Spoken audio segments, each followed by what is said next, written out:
Hello friends, my positive ജേണിയിലേക്ക് എല്ലാവർക്കും സ്വാഗതം. ഞാൻ ബബിത. എന്താണ് ലോ ഓഫ് അട്രാക്ഷൻ? അതുകൊണ്ട് നമുക്ക് എങ്ങനെ നമ്മുടെ ജീവിത നിലവാരം മെച്ചപ്പെടുത്താം എന്നതാണ് ഇന്ന് ഞാൻ നിങ്ങളോട് സംസാരിക്കാൻ ആഗ്രഹിക്കുന്ന ടോപ്പിക്. അപ്പോൾ ഇതറിഞ്ഞതിന് ശേഷം എൻ്റെ ജീവിതത്തിൽ ഞാൻ എന്ത് മാറ്റം വരുത്തി, എന്ത് ഞാൻ നേടി എന്നും ഞാൻ നിങ്ങളോട് പറയാൻ ഉദ്ദേശിക്കുന്നു ഈ വീഡിയോയിലൂടെ. അപ്പോൾ ആദ്യം തന്നെ നമുക്ക് എന്താണ് ലോ ഓഫ് അട്രാക്ഷൻ അഥവാ ആകർഷണ നിയമം എന്ന് നോക്കാം. ആകർഷണ നിയമം എന്ന് പറയുന്നത് ഒരു പ്രകൃതി നിയമമാണ്. നമ്മുടെ ചിന്തകളാണ് നമ്മുടെ അനുഭവവും പിന്നീട് നമ്മുടെ ജീവിതവുമായി മാറുന്നത് എന്നാണ് ഈ നിയമം പറയുന്നത്. അതായത് നമ്മുടെ നിത്യജീവിതത്തിൽ നമ്മൾ എന്തിനെക്കുറിച്ചാണോ കൂടുതൽ ചിന്തിക്കുന്നത് അത് നമ്മുടെ ജീവിതത്തിലേക്ക് നമ്മൾ ആകർഷിക്കപ്പെടും. അത് പോസിറ്റീവായാലും നെഗറ്റീവായാലും. അപ്പോൾ നമ്മൾ ഒരുപാട് സങ്കടങ്ങളെക്കുറിച്ചും വിഷമങ്ങളെക്കുറിച്ചും പരാജയങ്ങളെക്കുറിച്ചും നിരന്തരം ചിന്തിച്ചു കൊണ്ടിരുന്നാൽ എന്തായിരിക്കും അവസ്ഥ? അത് നമ്മുടെ ജീവിതത്തിൽ പ്രതിഫലിക്കും. നമ്മളറിയാതെ തന്നെ അതിനെ നമ്മുടെ ജീവിതത്തിലേക്ക് നമ്മൾ ആകർഷിക്കുകയാണ്. ഈ തിരിച്ചറിവ് എൻ്റെ ജീവിതത്തിൽ വരുത്തിയ മാറ്റത്തെക്കുറിച്ചാണ് ഇനി ഞാൻ നിങ്ങളോട് പറയുന്നത്. ഈ നിയമത്തെക്കുറിച്ച് ഞാൻ മനസ്സിലാക്കിയതിന് ശേഷം ഞാനിതിനെക്കുറിച്ച് കൂടുതൽ പഠിച്ചു. എൻ്റെ ചിന്തകളെ ഞാൻ നിയന്ത്രിക്കാൻ തുടങ്ങി. എൻ്റെ മനസ്സിൽ ഞാൻ എപ്പോഴും പോസിറ്റീവായ കാര്യങ്ങളെക്കുറിച്ചും എനിക്ക് വേണ്ട കാര്യങ്ങളെക്കുറിച്ചും ഞാൻ കൂടുതൽ ചിന്തിച്ചു. എനിക്ക് വേണ്ടതിലേക്ക് മാത്രം ഞാൻ ഫോക്കസ് ചെയ്തു. അതിനുശേഷം ഞാൻ എന്ത് വേണമെന്ന് ആഗ്രഹിച്ചിട്ടുണ്ടോ അതെല്ലാം ഞാൻ നേടിയെടുത്തു. വളരെ ഈസി ആൻഡ് എഫർട്ട്ലെസ്സായി.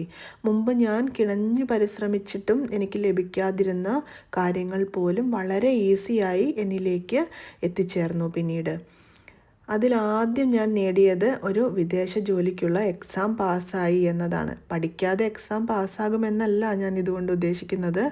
അതിനുവേണ്ടി തീവ്രമായി പരിശ്രമിക്കുന്ന സമയത്തും എക്സാം തോക്കുമോ എന്ന് ഞാൻ ഒരിക്കലും ചിന്തിച്ചില്ല. ഞാൻ ചിന്തിച്ചതും മനസ്സിൽ കണ്ടതും മുഴുവനും വിജയിയായി ചിരിച്ചുകൊണ്ട് പരീക്ഷാ ഹാളിൽ നിന്നും എഴുന്നേറ്റ് വരുന്ന എന്നെയാണ്. അത് അതുപോലെ തന്നെ നടക്കുകയും ചെയ്തു. ഞാൻ എക്സാം പാസ്സായി, എനിക്ക് ജോലി ലഭിക്കുകയും ചെയ്തു. അപ്പോൾ ഞാൻ പറഞ്ഞു വരുന്നത് പോസിറ്റീവ് തോട്ട്സും നെഗറ്റീവ് തോട്ട്സും നമുക്ക് തരുന്ന റിസൾട്ട്സിനെ കുറിച്ചാണ്. നിങ്ങൾ മനസ്സിൽ നല്ലതും വിജയകരവുമായ കാര്യങ്ങൾ ചിന്തിച്ചാൽ ആ കാര്യങ്ങൾ നിങ്ങളിലേക്ക് ആകർഷിക്കപ്പെടും. മറിച്ച് ദുഃഖം, ഭയം, വിഷാദം പോലുള്ള ചിന്തകൾ തുടർന്നാൽ അത് ജീവിതത്തിൽ പ്രതിഫലിക്കും. അവർ മൈൻഡ് ഈസ് എ മാഗ്നറ്റ്. മനസ്സിനറിയില്ല നമുക്ക് വേണ്ടതാണോ വേണ്ടാത്തതാണോ നമ്മൾ ചിന്തിക്കുന്നതെന്ന്. നമ്മൾ അറിഞ്ഞോ അറിയാതെയോ ചിന്തിക്കുന്നതെല്ലാം നമ്മുടെ ജീവിതത്തിലേക്ക് ആകർഷിക്കപ്പെടും. അതാണ് ആകർഷണ നിയമം.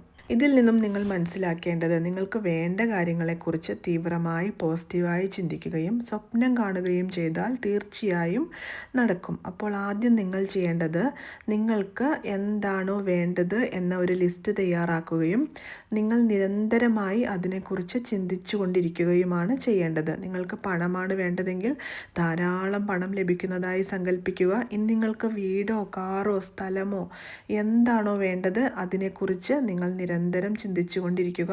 അത് തീർച്ചയായും നിങ്ങളിലേക്ക് എത്തിച്ചേരും എന്നത് യാതൊരു സംശയവുമില്ലാത്ത കാര്യമാണ്. അത്തരം സാഹചര്യങ്ങൾ ഈ പ്രപഞ്ചം തന്നെ നിങ്ങൾക്ക് വേണ്ടി ഒരുക്കിത്തരും. അപ്പോൾ ഇനി മുതൽ പോസിറ്റീവ് ചിന്തകൾ നിലനിർത്തുന്നതിലൂടെ നിങ്ങൾക്ക് ഓരോരുത്തർക്കും ജീവിതത്തിൽ വലിയ വിജയങ്ങൾ കൈവരിക്കാൻ കഴിയട്ടെ എന്ന് ഞാൻ ആത്മാർത്ഥമായി ആഗ്രഹിക്കുന്നു.